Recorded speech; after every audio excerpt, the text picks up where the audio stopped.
Everything changed in a matter of seconds. Literally one moment, the Indianapolis Colts were sitting on top of the world. They were operating this high-octane, meticulously crafted offense that was just surgically dissecting opposing defenses. But then, the foundation entirely crumbled. It wasn't just one bad game. It was a cascade of catastrophic injuries, a sudden, terrifying vanishing of momentum, a palpable shift in the locker room. A season that absolutely promised deep January glory ended in utter ruin. Welcome to an official NFL Nexus explainer. I'm your host, and today we are going deep into the cinematic collapse and the high-stakes do-or-die rebuild of the 2026 Indianapolis Colts. Before we unpack the survival blueprint of this franchise, make sure you subscribe to NFL Nexus, like this explainer, and drop a comment below with your thoughts on how this team actually recovers. And if you truly want to support our deep, analytical dives into the gridiron, hit that button to become a channel member. We rely on focused learners like you to keep this content going. All right, let's look at the wreckage of last season. 7. Just one single number on the screen. But for this franchise and for the city of Indianapolis, it represents total, paralyzing devastation. A terrifying 7-game losing streak that completely destroyed what was looking like a magnificent campaign. They fell to a bitter 8-9 record. They literally watched the playoffs slip right through their fingers. Picture that locker room in early January. It's completely silent. Players are taping up their ankles for the last time, realizing they are relegated to sitting on their couches while rival teams chase a championship. That kind of collapse, it leaves deep psychological scars. It breeds doubt within the building, and it forces a team to look in the mirror and ask if they truly have what it takes to survive the physical and mental gauntlet of this league. So, here is the blueprint we're unpacking today. First, the 2025 collapse. Second, Taylor anchors the backfield. Third, the post-Pittman receiver room. Fourth, tight ends a new star. Fifth, securing the trenches. And finally, the final verdict. Section 1, the 2025 collapse. Let's get right into it. We need to treat this Colts offense like a complex, highly delicate machine. Every single gear must turn in perfect synchronization if they are going to survive the crushing, suffocating pressure of the 2026 season. Set the scene in your mind. Early in 2025, this was a franchise not just winning games, but dominating them. With Daniel Jones operating the system, this was a top-tier offense efficiently and coldly dissecting defenses week in and week out. But you know as well as I do, the NFL is an unforgiving arena. The system's short-circuited. Now, look at the external perception of this recovery. ESPN's Bill Barnwell recently ranked the Colts' field positions, running backs, wide receivers, and tight ends, as 14th overall in the NFL for 2026. On the surface, putting a team that was on fire last year right in the middle of the pack feels like a slight. It feels disrespectful, but the skepticism is rooted in hard data. Analysts are looking at increased drop percentages late in the year, lingering injury histories in the backfield, and a glaring lack of explosive plays during that 7-game skid. But look closer at the methodical, year-over-year climb on this chart. 22nd in 2024, up to 16th in 2025, and now 14th in 2026. The external doubt is fierce, for sure, but this steady, undeniable growth proves that the raw talent within the building is rising. The pieces are definitely there. Section 2. Taylor anchors the backfields. We have to shift our focus to the beating heart of this scheme.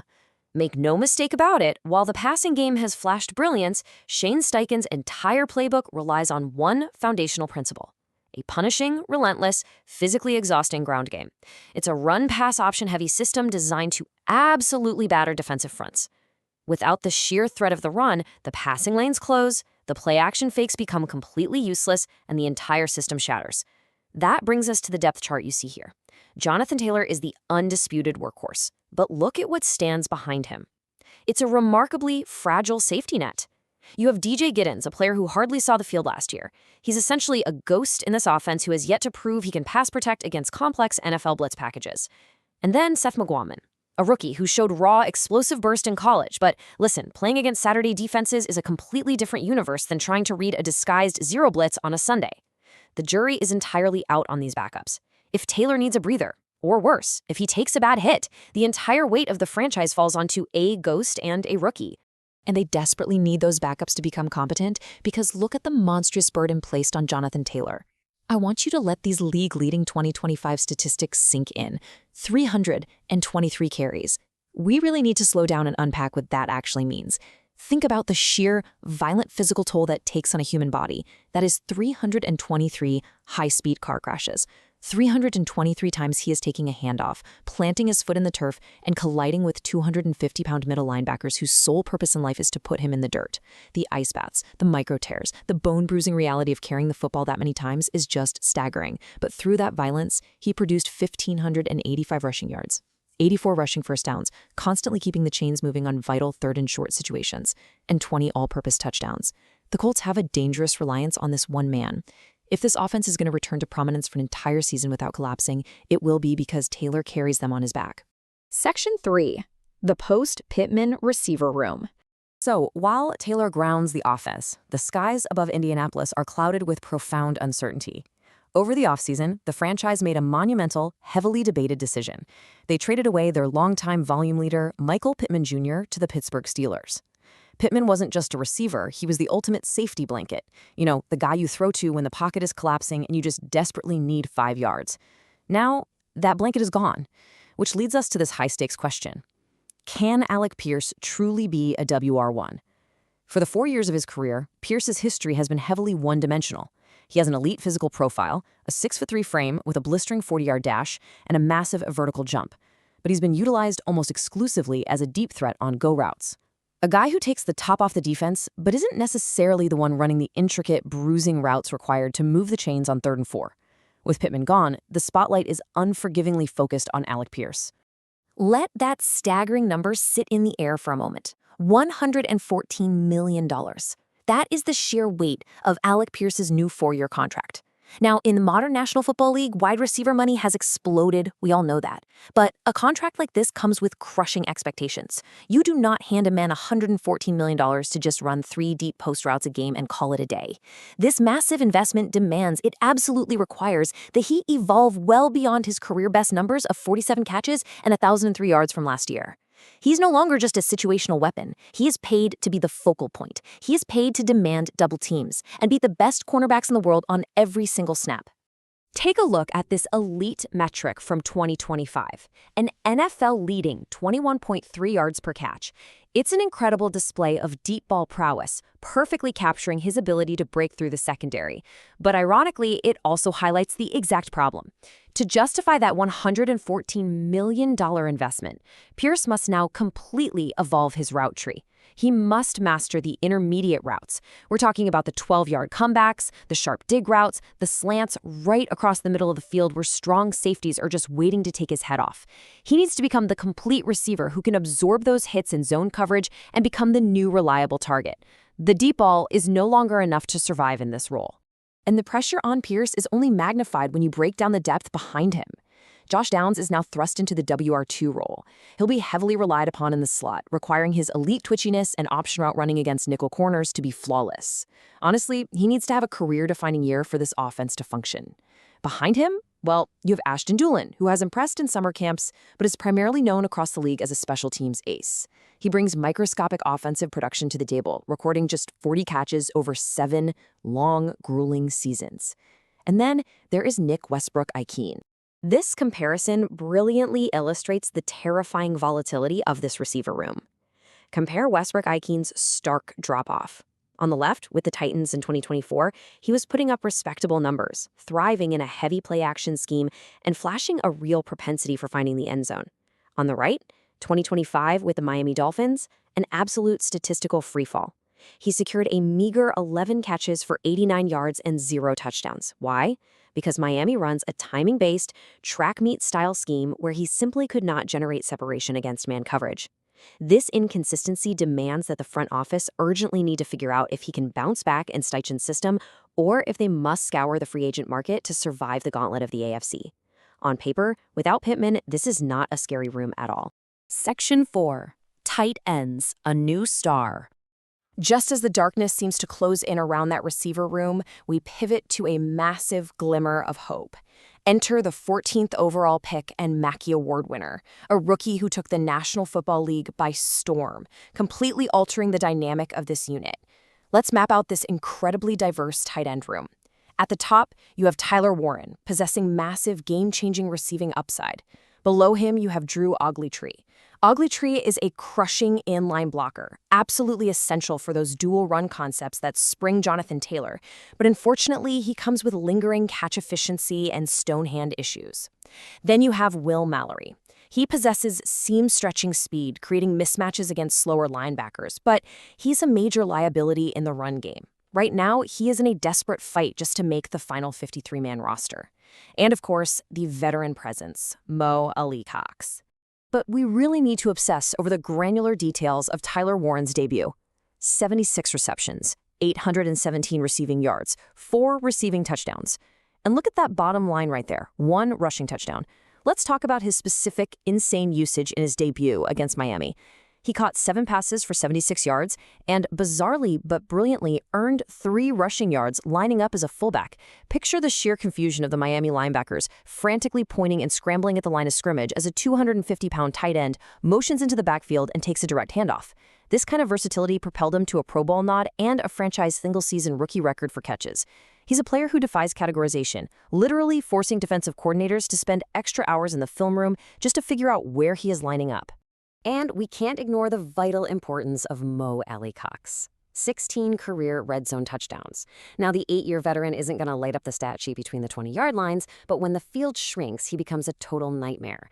This comes down to his college basketball background at VCU. When you're inside the 15-yard line, route running matters a lot less than body positioning. It's about boxing out a strong safety, exactly like you're going up for a rebound. His ability to high-point the football and use his massive frame provides a crucial, highly reliable safety blanket for the entire offense when the game is on the line. Section 5. Securing the trenches. Here is the brutal reality of football. You can have Jonathan Taylor running like a runaway freight train. You can have Alec Pierce catching 60-yard bombs. You could have Tyler Warren breaking rookie records. But all of these elite skill players mean zero if the violently destructive nature of the offensive line isn't secured. And the reality here for the Colts is terrifying. They've lost longtime staple and anchor Braden Smith at right tackle. Smith was a massive, immovable 315-pound mountain on the right side of the line, literally a foundational piece of their run game. They also lost mainstay backup center Danny Pinter. This creates a dangerous domino effect. It forces former swing tackle Jalen Travis to immediately step into the starting right tackle lineup. It shifts third-year lineman Dalton Tucker directly to center. And it permanently alters the dynamic of this line, relying on Matt Goncalves finding a new home at right guard.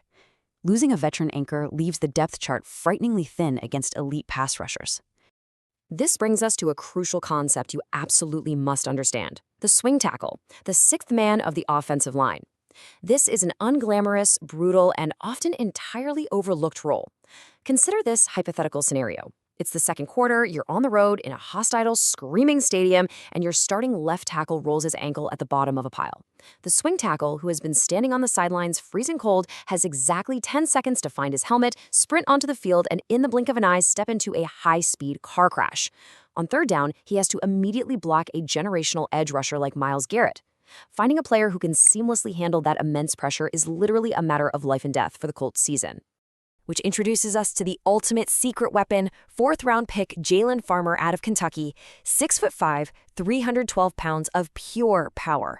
Look at these microstats from his 2025 college season: 457 pass blocking snaps, only 14 pressures, and a mere 3 sacks allowed. But the story goes so much deeper than the box score. Offensive line coach Tony Sparano Jr. fought like hell in the draft room for Farmer. Sparano has an intense, unyielding conviction after diving into the film. In the tape room, he identified that at least half of those 14 pressures weren't even Farmer's fault. Think about it. Often, a guard gets pushed back into the tackle's dropback space, causing a collision, or a young quarterback drifts 3 yards too deep directly into the edge rusher's natural arc, making a successful block physically impossible.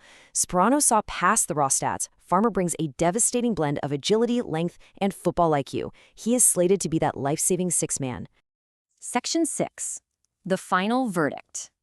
We've looked at every single gear in this offensive machine: the crushing physical burden placed on Jonathan Taylor, the $114 million expectations placed squarely on Alec Pierce's shoulders, the dynamic, game-changing emergence of Tyler Warren, and the brutal life-and-death stakes in the trenches. Despite the departure of Pittman, the raw materials for a completely lethal top-tier offense are present in Indianapolis. But that leaves us with this chilling, provocative question: will head coach Shane Steichen survive his final chance? In the NFL, the clock ticks faster for head coaches than anyone else. You do not get endless rebuilds.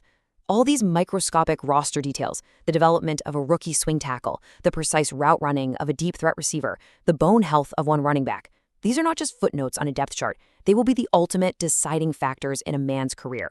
The margin for error is exactly zero. One bad gear, and the whole machine shatters. The blueprint is drawn, the players are in place. Now, they just have to survive the punishing reality of the regular season. This has been an incredibly intense dive into the inner workings of the 2026 Indianapolis Colts. Do they have what it takes to bounce back, or is this house of cards destined to collapse once again? Let me know what you think down in the comments. Remember to subscribe to NFL Nexus, hit that like button on this explainer, and if you want to ensure we keep bringing you these deep, cinematic breakdowns of the league's biggest stories, support the channel by becoming a channel member today. Your support allows us to keep digging into the tape. Until next time, keep your eyes on the gridiron. The season is fast approaching.